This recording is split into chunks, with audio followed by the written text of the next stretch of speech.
Hey guys, I'm back with a GoPro tips and tricks video.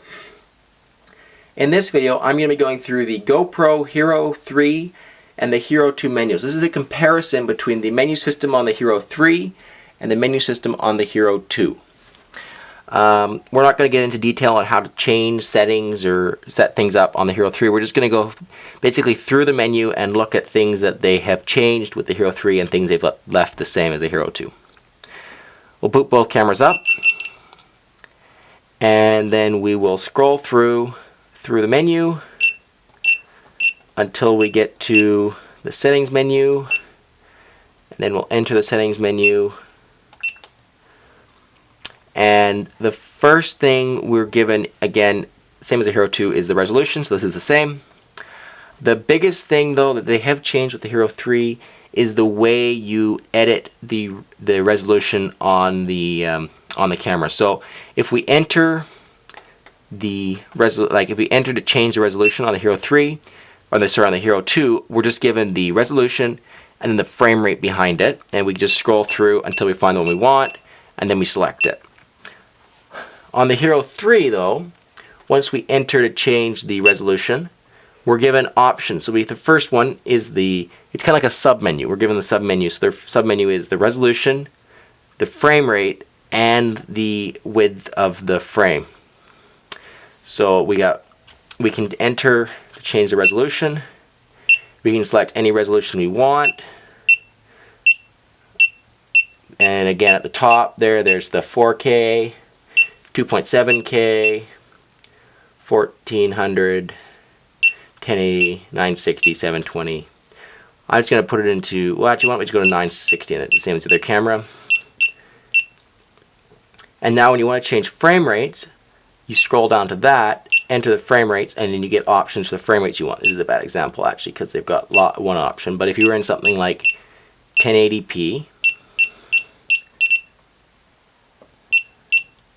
and then you went to frame rates, you'd be given options of 24, 30, 48, or 60. So depending on what frame rate you want to shoot, you can select it directly in the resolutions menu.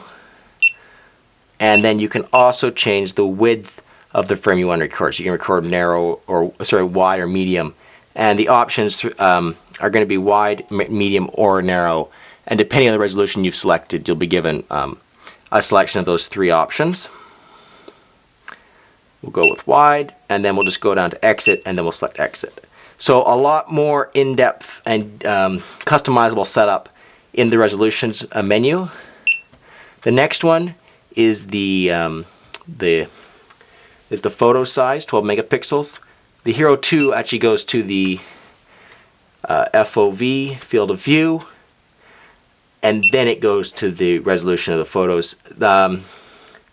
Not much difference here. If you want to enter it and have a look, you can just see it's basically the same as what we were given on the Hero 2. I'm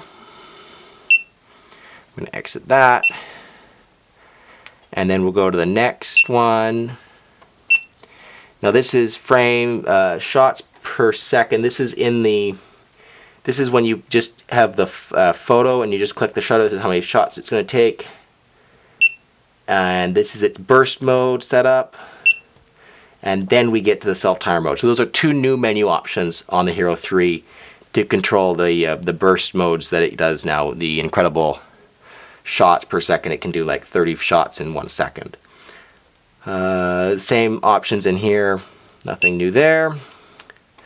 When you get to the next one, you actually, on the Hero 3 now, we're given the capture settings, setup, and wireless control, and then the end of the menu system. So what they've done is, unlike the Hero 2, which has this very long run-on menu, which after you get to upside down shooting, center weighted metering, and then more, they've actually put them into categories now. So if we go into capture settings on the Hero 3, if we go into capture settings on the Hero 3, we can see that the options that used to be more towards the end of the menu system are just in a subcategory of the menu system called the capture options. So we've got the upside down mode, center weighted metering, photo plus self timer, or video plus photo every set amount of time, loop video recording, Pro Tune, white balance settings. This is all new. None of this has been on the HERO2. And then exit. So we'll exit this. And the next one is the setup menu. Very similar to the HERO2's more option. You can choose the default mode when it boots up. Right now it's set to film, which is fine. You can turn on one button mode. You turn on the video output, NTSC or PAL video encoding. Onboard display. You can control the number of LEDs that turn on. You can control the volume of the beeper. You can control the power settings. So this is the auto turn off, whether you want it manually or after 60 or some odd seconds. You can set the time and date, and then you can exit the menu there. The next one is the wireless setup. So once you get into here, that's where we can set up the Wi-Fi, the onboard Wi-Fi. Very similar to the menu you get in the HERO2 once you put the Wi-Fi backpack on it. So anyone that's used the Wi-Fi backpack will be quite familiar with the setup of the Wi-Fi in the HERO3, but for now I'm just going to put both of them on exit.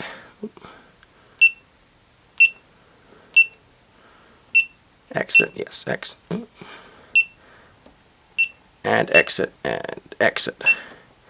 Alright, so we'll just go a brief overview of what we learned. They haven't changed that much in the feel of the menu system. It's basically the same. It's the same as the other one. You run through it, and then there's subcategories to change each thing.